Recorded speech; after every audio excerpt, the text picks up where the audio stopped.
Oh, okay. Go ahead. Uh, hey, everybody, welcome to our session number three.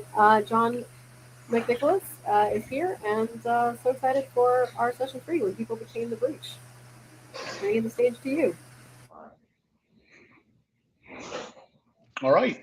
Thanks, everybody. And Philippine, please tell me if I have any issues. I'm looking at the screen. I'm not really tracking the video per se. So far, Yeah. so good. Looks great. All right. Thanks, everybody.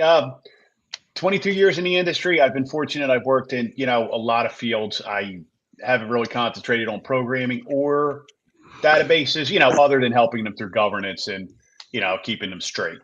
Yeah, but it's been a great career. Now I'm really working in governance, risk, and compliance, and just trying to sell why we need security and going through, just why we're doing what we're doing. And I'm not going to read these slides verbatim. Please, I want to make this interactive and tell me if there's any questions, if anybody has any thoughts. But we went over it, and it's been a great panel so far, great day. Agentic AI, it's AI is changing how we work, our lives, and especially IT. And it's making security more difficult. But I think we're up to the challenge. And weaponizing, it's just a lot of changes are coming. But AI, I see the evolution of social engineering and its effect on it has been amazing. I mentioned it in one of the earlier talks we had today. The defenses are getting better. I think the attacks are getting better with AI, but I think the attacks are always easier, in my opinion, because they only have to be right once.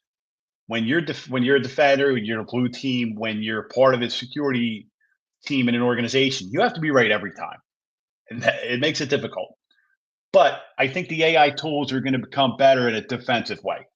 They're going to make sure when you go to click on a link, why are you going to some site in Estonia that's been related to a botnet, things like that. I think it will help us, and I'm looking forward to that coming more and more. But what we're dealing with now is the attackers no longer have to struggle with, okay, what am I going to sell this person on? What am I going to try to, sell them on? And it's just our data. They're trying to get our data. And by your Facebook, by your LinkedIn, by your social media, by pictures you upload. And AI is just making it so they can get through all that data and give you something good if you use the right prompts, if you use the right tool properly. They're going to send you something about sports teams you like, people you grow up with, people you know, places you work. And we just have to be real careful of that. And, the hyper personalized researched lures that is going to be is spam, and just the way that AI is really making us vulnerable with social media. And I'm going to talk about the basics because I feel that the basics, if we go back to them, I know everybody loves talking about the shiny tool. Okay, we got this tool. Okay, we got this. If we slow down a little bit, we can decide how we're going to approach this. And if you take a breath, you're better off most of the time. So I'm going to just talk about some basics, and it's been great talking with everybody else, the other, security folks on the calls today, because you hear a lot of us repeat the same terms. Uh, and Sherry did a great job earlier talking about the identity is the perimeter. It truly is. The cloud, it's, we can log in from anywhere. Shouldn't be able to.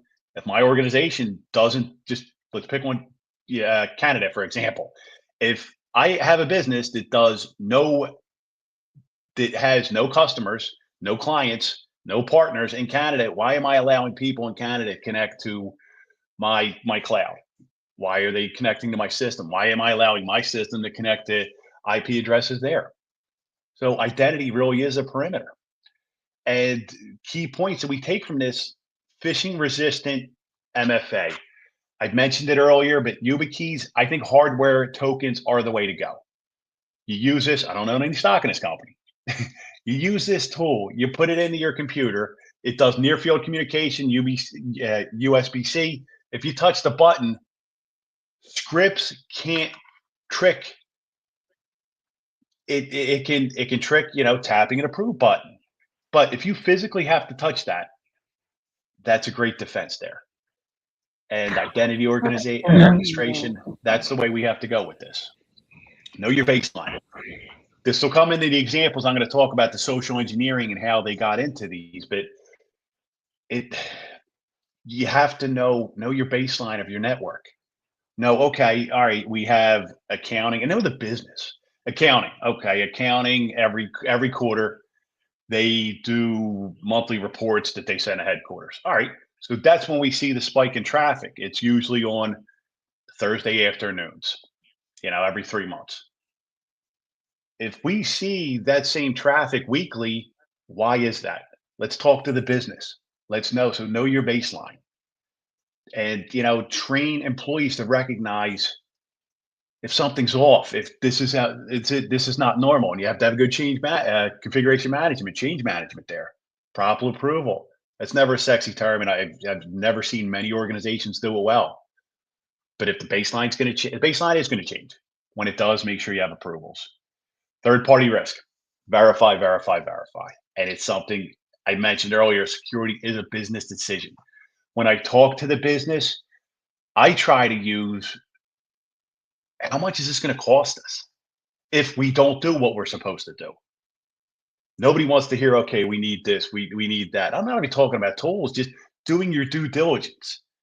Don't run after the next thing. Make sure management knows what they're doing, why they're doing it. Policies. And you can always have a procedure. There'll be technical limitations in every system you have.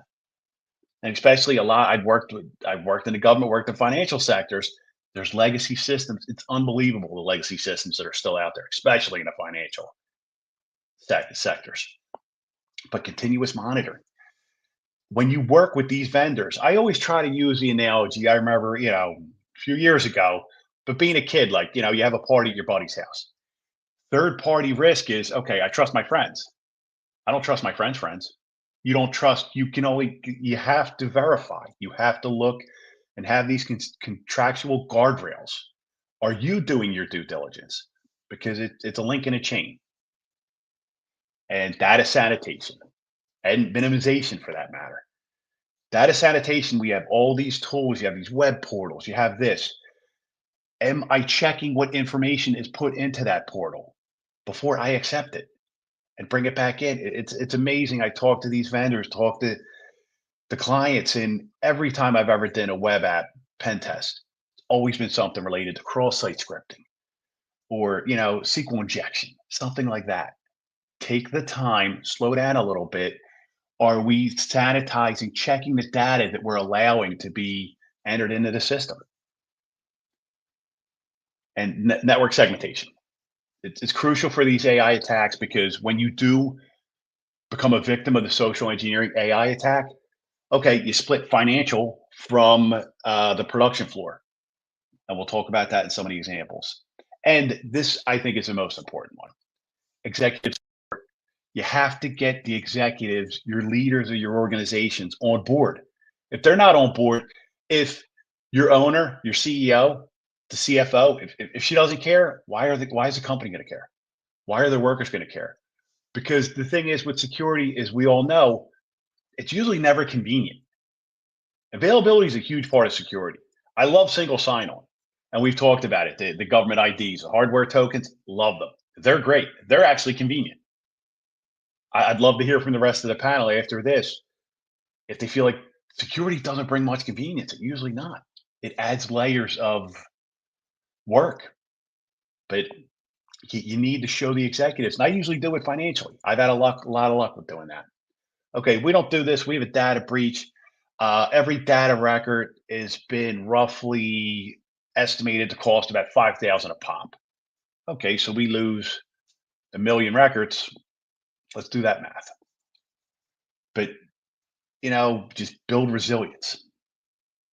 And this is my first case. And Bryce, you brought it up, so I'm not going to go too far into this. But that deep fake, the Hong Kong financial institution back in January 2024, it's an amazing one. And if you've never really went into that, I highly recommend looking into it. But these attackers scraped huge amounts of public data. They did their homework on the financial organization.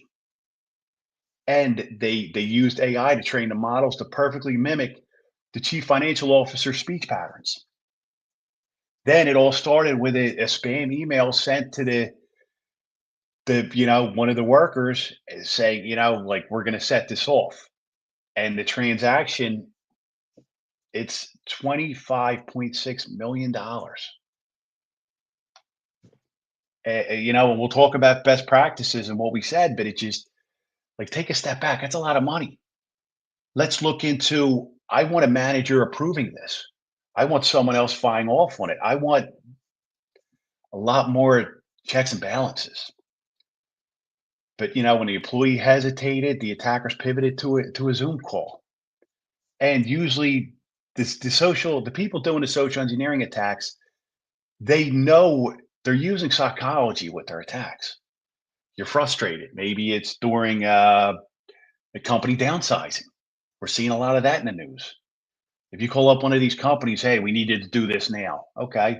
We're playing on the human psychology, and countermeasures with that, out of band verification. Maybe for something like that, we use a second app.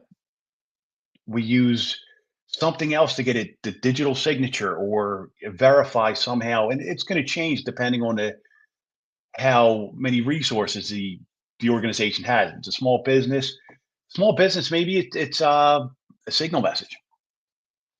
I think that's a secure, second way to do that. And then we can talk about securing camera a little bit. You want to add integrity. You want to do integrity checks to this. And that's why I've mentioned it before, an email with a digital signature. Okay, I know that is because you're using public and private keys. And just take a step back when you're asked to move that much money. It shouldn't be done through email. But that's what the executive support, take a step back. So, okay, we've been trained. The CFO is not going to send me a message asking for this wire transfer of $25 million and tell me it needs to be done in 10 minutes. And then this one right here, we just, this is a supply chain here. The attackers went after, it was a realty company, it was a retail company. They went after some of the vendor, the third party. They didn't go directly at the at the retailer. They used LinkedIn and HR documents to build, pretext with real employee names. And they manipulated help desk protocols to reset passwords and register a new MFA device. So that's where, if you have a hardware token, you're not going to be able to do that. You want to add as much complexity as you can to it while not adding too much. It's a balancing act. And it's why I picture YubiKey there. I think they're great. They're phishing resistant MFA.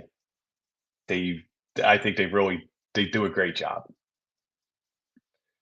And just verification over speed. Do it the right way.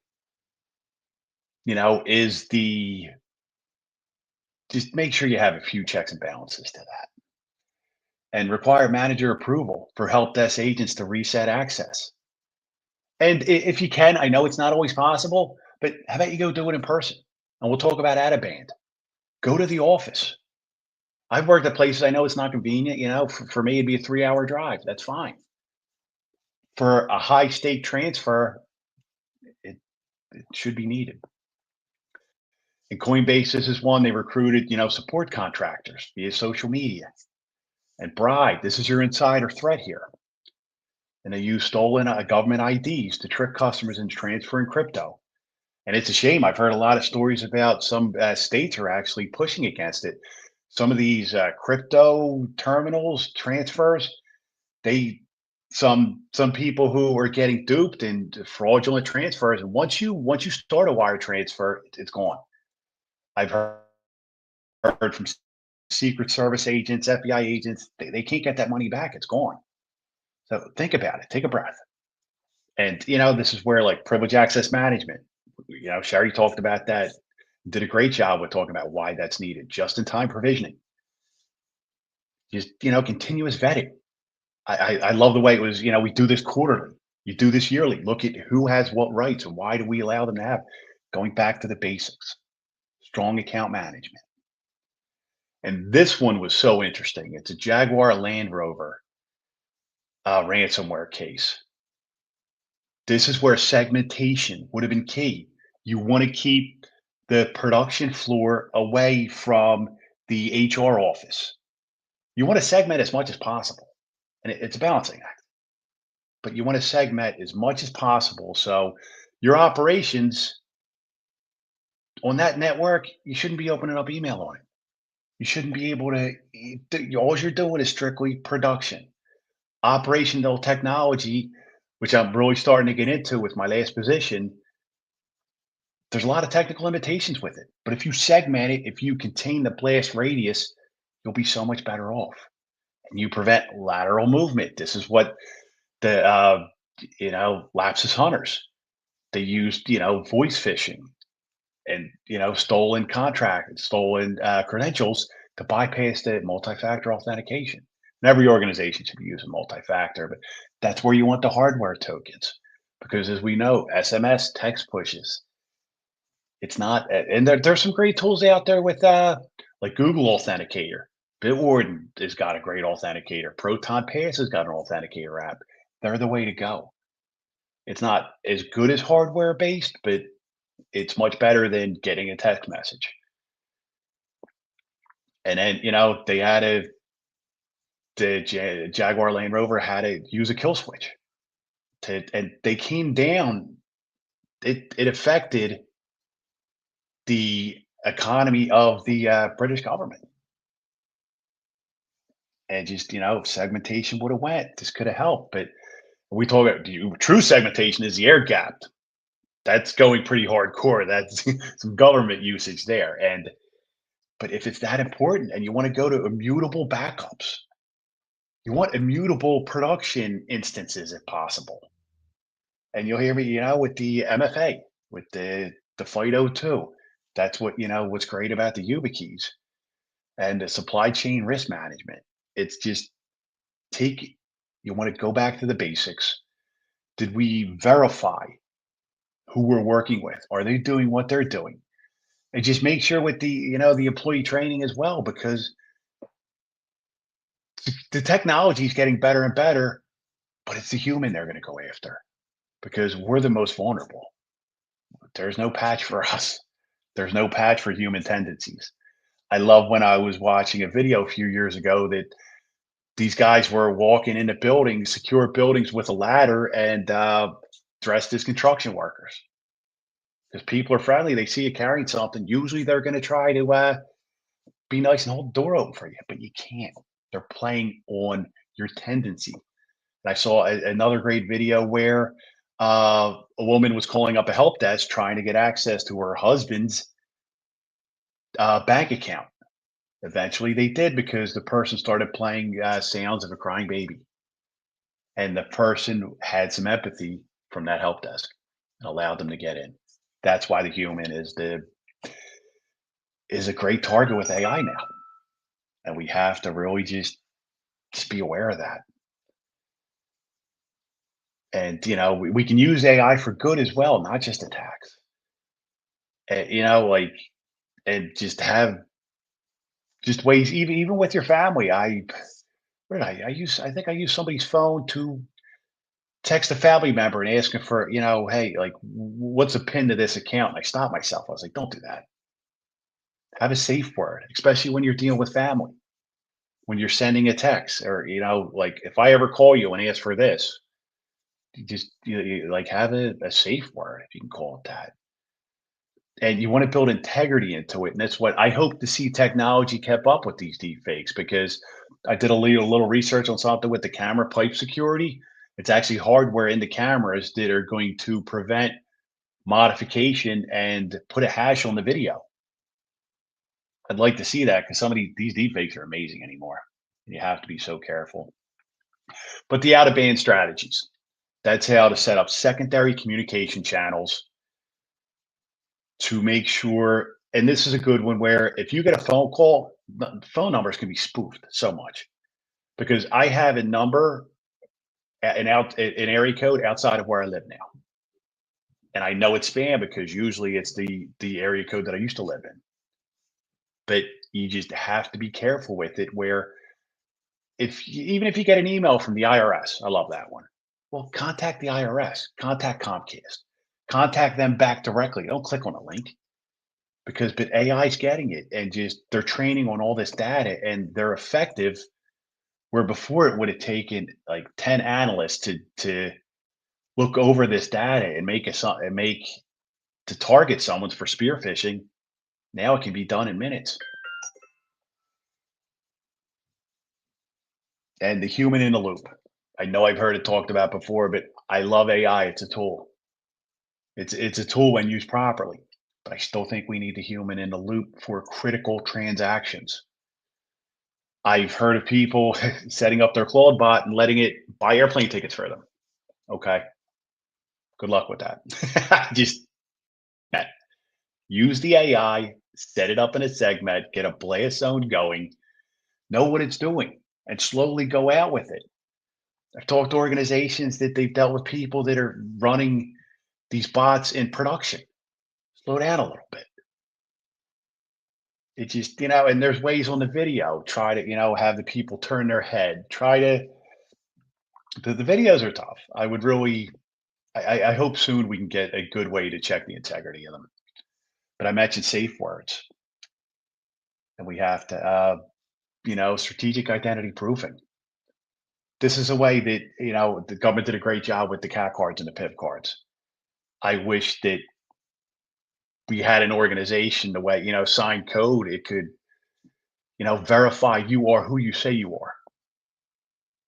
But I think we're a little bit of a way of that. But, impossible travel, that's another way to check too. Okay, if you're the chief financial officer, if they're out of an office in London, okay, use technology to make sure, all right, why are they calling from some country in Asia when they're not on a trip? When they're not, just use the technology to identity proof. You just really have to be careful with that. There's another hardening human. And you heard me say about the 502 keys, out of band verification.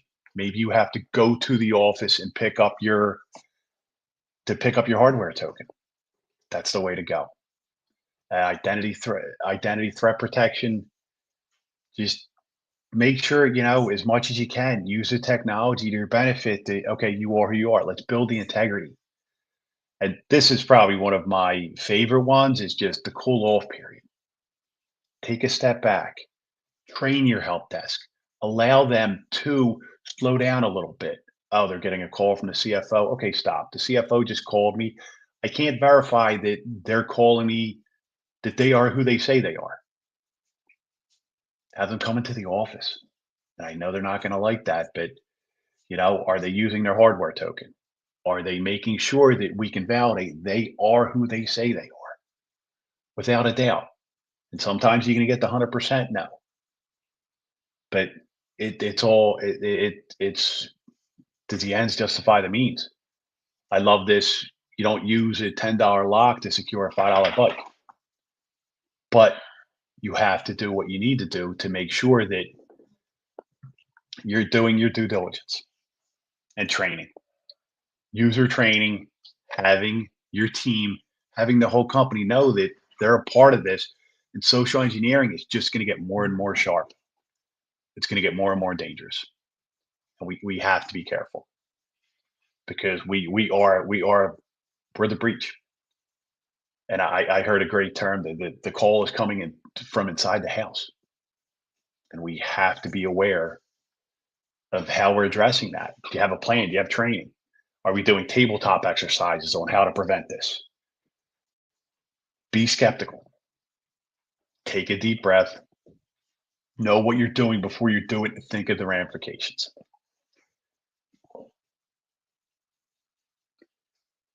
And then social engineering is, I feel, probably definitely the number one attack vector. It's about one third of the major incidents now. And with the supply chain attacks that we've seen, there is no traditional perimeter anymore. And some of the examples that I mentioned, and this isn't, I love the way it's not an IT issue. It's not. This is part of the business risk. And the business should make a decision to support their people, take a step back. There's a cooling off period. Oh, I'm resetting your password. I'm giving you elevated access. Let's stop for a second. Have we thought about, have we truly vetted this person? Do we know they are who they say they are? Do they need that access? It's just going to get harder. But I think we're in a good spot. I'm optimistic. We just have to just build this into our processes. But it's not an IT issue. This is a human issue. It'll be interesting, but it's just going to get more complicated. But I'm hopeful, and hopefully with your organization support, you can tackle this head on. Well, thanks. I'd love to hear if there's any questions that came up, or if some of the panel has any thoughts. I loved it. A lot of things to say there, and I think that it reminds me the importance of obviously the training, the tabletop exercises. So knowing when this happens, what do we do? Which goes back to our very first session, which is who is responsible for what, and making sure Absolutely. that's really clear to everybody. And I think also with I'm going to get you into the spotlight here. Just give me one moment.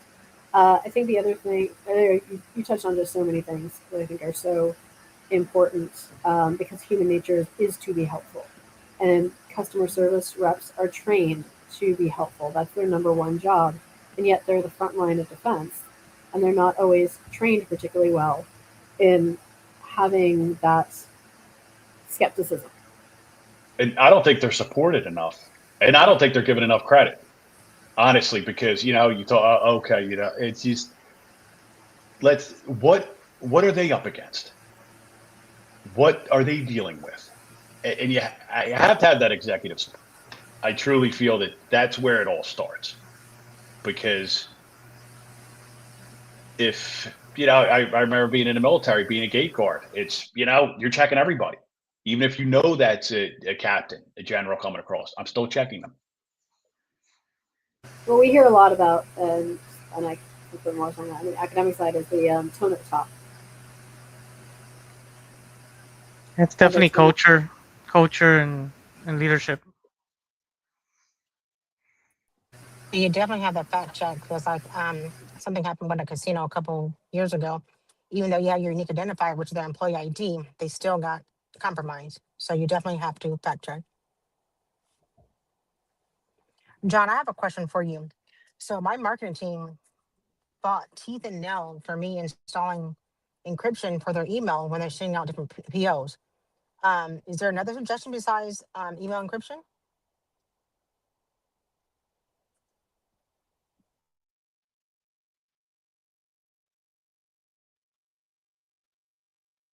I have Did we lose John? John. Yeah, John's frozen. Yeah, it looks like he's frozen. Remove him and add him back. Be back. I won't speak for John, Sherry, but I think the short answer is no. That's what I told him. I'm like, I don't know any other way. I didn't miss. I didn't see anything. I talked to my colleagues. And I'm like, maybe I'm missing something. But when you're dealing with money, we need that encryption installed. You're doing money and POs, and it's like large numbers. Yeah, and then you have PCI implication if there's card information and card holder data as well.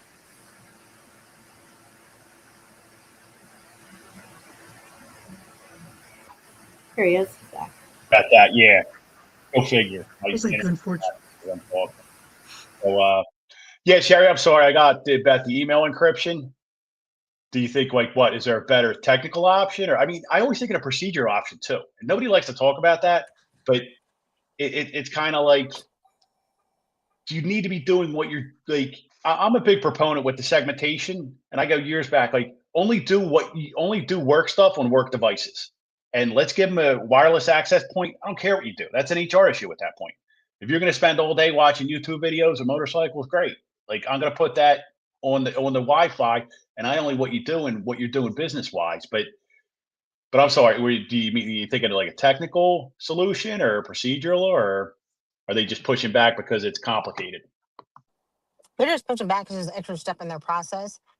And I'm like, if you're sending something that's confidential, PHI, PCI, HIPAA, the email has to be encrypted. I'm sorry, but I don't know any other way. So I was making sure that I was on track. Like I said, I talked to other peers and other people, and I didn't see any other way but the encryption. No, you have to, and I mean encryption's the best way. It's a confidentiality. You need to establish that. What I like when the business pushes back like that, to show them the cost of the breach, to actually show them how much is this going to cost us when you don't do it. And unfortunately, there's so many examples anymore about people doing it wrong.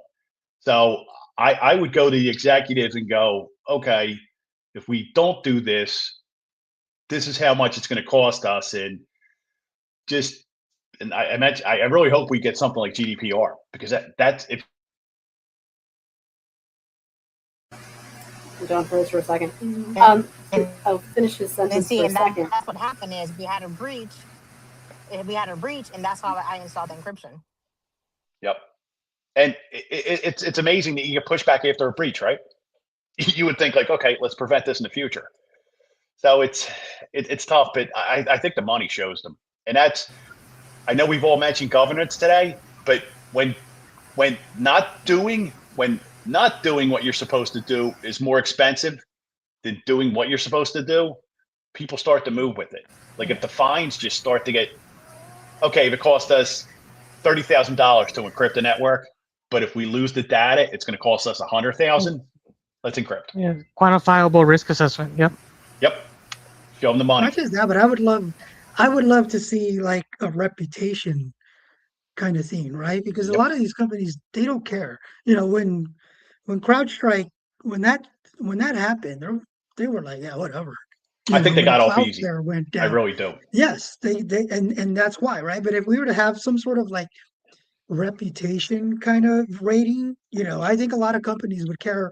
They would care more about their reputation than they would about the fines, because these are, you know, multi-billion-dollar companies that they don't really care about the money, you know. But if you were to go to them and say, hey, between these three companies, your reputation rating is a 78 and theirs is a 84 or 88, they'll care then. Yeah. You know, those Oh, like we absolutely. care about that stuff more.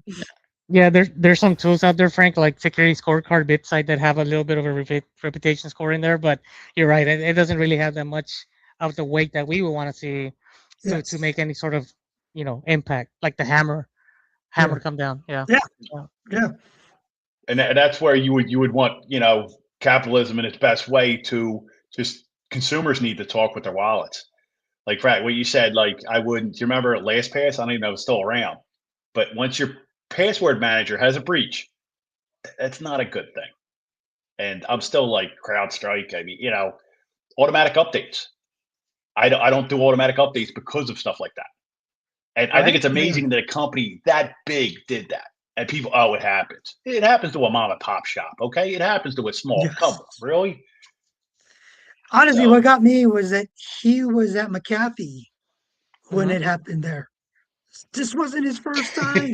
You know Yeah. what I mean? And like, and again, I'll give Cloudflare. Cloudflare did a really, really good job of coming out and saying what happened. I agree. You know, Yep. and I love that.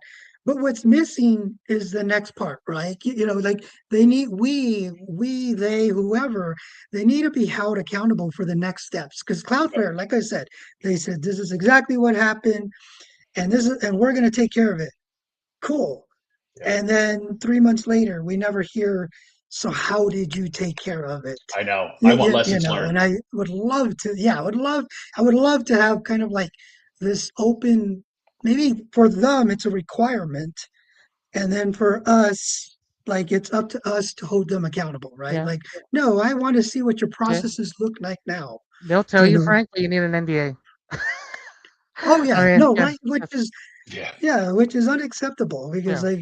if you truly want to be part of the community like they say they are and they want to help, cool, man. Like I said, I totally give you thumbs up for coming out and saying what you did wrong, but let's hold you accountable to so that it doesn't happen again. Yeah, And not due just with diligence. you. Yeah, not just it shouldn't happen again with you. It shouldn't happen again with anybody. Yeah, That I would love to see that kind of cooperation. because when they're that large, they have the resources. They Oh have the yeah, right people. They know what they should do, and I just it shows a lack of. I mean, yeah. due diligence. And I I keep and saying that, but I hate the whole mindset of wow, then build the laws. Like no, we shouldn't have to. Like like we know right from wrong. We don't need to be told right from wrong. So let's do the right thing because it's the right thing to do. I think GDPR is a great start, I think it is but too. it I think it still kind of pisses me off that it was required, right? But Yeah, you bring up a good point. Like, how do we hold them responsible? Because I yeah, think we're from a security mindset. I think they just rush to production. And I mean, I think some of these larger software companies should be held somewhat responsible if they push something out, they knew it was junk, you start using it, it's a tough balancing act. You bring up a great point. What's the best way to handle it? wow, right? Like, Yeah, we don't want more because to me, regulation. I don't. Yeah, I don't either. I don't either. And I don't. To me, how do we make the shift where instead of asking the question, is this, is this piece of software good or not? I would want the question to be reframed in the sense of, is this piece of software exactly what we hoped it would be? Yeah, You know what I mean? And like if we kind of, to me, that kind of mindset is like I don't know. I don't know if it's just because it's a military thing where, I have this saying where it comes from the Navy SEAL creed where it's like anything worth doing is worth overdoing. Moderation is for cowards. And yeah. I hold that to me so close, and it would be amazing. And I think we could do it. And that's one of my wishes for the NIST, for the NICE community, is to start holding us to that level. You know what I mean? Like, okay, how are we going to make those transformational changes to our society? Because when I listen to you guys, I'm like, man, we got the talent. Yeah. We got the talent. Let's freaking let's come together and make this happen. Yeah, what you bring about the software, and that's the hope for the open source. I mean, it's interesting. You've heard some of these European countries moving away from Microsoft. Some of them are going just straight Linux, and it'll be interesting to see how that goes. But I do think some of society is just sick of the status quo because I feel if you're a large company, large software company, you, you it makes me laugh when you have a hardening guide. Why do I need a hardening guide? Just build it into it. Why is there a hardening guide for a device in 2026? I get it 20 years ago. I get it. Security was an afterthought. But today, I just, you get something and you're patching it a month later. Yeah. Did they And really do like, what they were and supposed to? I'll see if I'll show it to you, but like part of our demo is we tell people is like, hey, if you were to go out to Best Buy, buy a computer, bring it home, let it get updated automatically. In the military, this, like there's two types of assessments, right? There's the patching assessment to make sure you're getting updates, and then there's the hardening assessment to make sure you're Yeah. configured in a hardening way. And coming out of the box, I can tell you a DoD system is at about a 95%, right? Yeah. Like we harden the hell out of Gold them. disc and the But if you were to stings. go, Yeah. yeah, but if you were to go and take with this system right out of the box, they're coming in at about a 35%. Yeah. And nobody should be okay with that. You know what I Yep. mean? Like nobody should be okay with that. But they just don't know, and that's something we hope to change. Yeah, no, absolutely. And I like what you said about the Miss Nice community. It's such a great place, and it's a way we can just make things better and just help the next set of cybersecurity professionals. I mean, Yeah. we're working on to help with small businesses, and we're also working to like help veterans get in the field, things like that. Because you're right, it's up to us because the industry is not going to change. the industry will follow the money. It's got to be us that kind of gets involved in there and does what we're supposed to do, while helping each It's other. gonna be And you, Felipa. yeah. It's gonna be you. You're gonna organize the shit out of us because the rest of us are button smashers, man. So Well, this you're gonna is have to why I also organize feel us. like this information should not be gated. Like that's why it's so That's a important to great me that point. we're one, and as we've evolved sort of the concept of what we were putting here, because I think when we kind of introduced these stages last year, it was like, hey, let's inspire a younger generation and students and starters. But I actually was like, let's take it to a different level and let's actually do peer conversations. Everybody's welcome, but let's get the brain trust together and have conversations that I'm sure you guys don't even get to have that often in your normal life. Like, I don't remember the last time we were all on a conference call. I mean, we go to the NIST meetings, or the nice NIST meetings, but it's not the same as actually looking at problems from different point of view and each of us kind of having, something to say about that. So I think it's amazing that we were able to sort of put our brain trust together and yes, to continue the conversation, to solve problems and to bring more people into the conversation, to say these are the issues that we see, and let's get on with the you can't fix what you can't measure, you can't fix what you can't identify. So at least if we're having conversations, and we're not, again, I don't gate anything, I just want it, to me, I wanted to make sure that everything is very accessible, and so that it is anywhere on the range from starters to leaders, can be part of our conversations. Yeah, I And love this then, forum you set up. yeah, no, this is cool because to me, the other thing we need to focus on is the messaging. Like again, we're technical people, so we love the binary of it all, right? We love to get into it, but the reality is that we're dealing with people who aren't us. So how can we get that message out there so that they can understand it and want to be part of it? I truly believe people want their data to be secure, Yeah, but the way we're going about it, right? Like, well, you didn't have this one update, and like we tell the Cloudflare like, oh, there was a memory issue, and it's like, no, that's not the story we need to yeah, tell. We need to tell the right story for them so that it's effective to them. And yeah, it's hard. It's hard. yeah. So we don't hit them with all the acronyms, or you have to talk Yes. the same language, because a lot of times Yeah. you got to know your audience.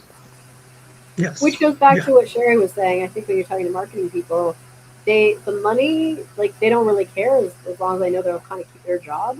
Where some of those financial conversations, I think, are more sort of C-suite conversations, but marketers do care about reputation. Like, that's Yeah, what they do all day long. So if a breach can really hit them really hard on all that good work that you've done to establish trust with the community, or the client base, because what is marketing? Marketing is getting people to care, and it's selling a Yes. promise of, and so if it's going to be a compromise to that promise, and then it just is going to make the marketer's job that much harder, to reestablish that trust. So I don't know, that's a question for sharing, but just kind of, because I come from a marketing background, in marketing speak, it's, reputation is everything. So, and I don't think it's a question for Sherry. I think we make that Sherry's problem. Be like, you solve this, Sherry. Sucks to be you. That's just me. I'm just going to applaud Sherry. Sherry, you did the right thing, even though it's difficult, even though there's pushback, even though they don't get it.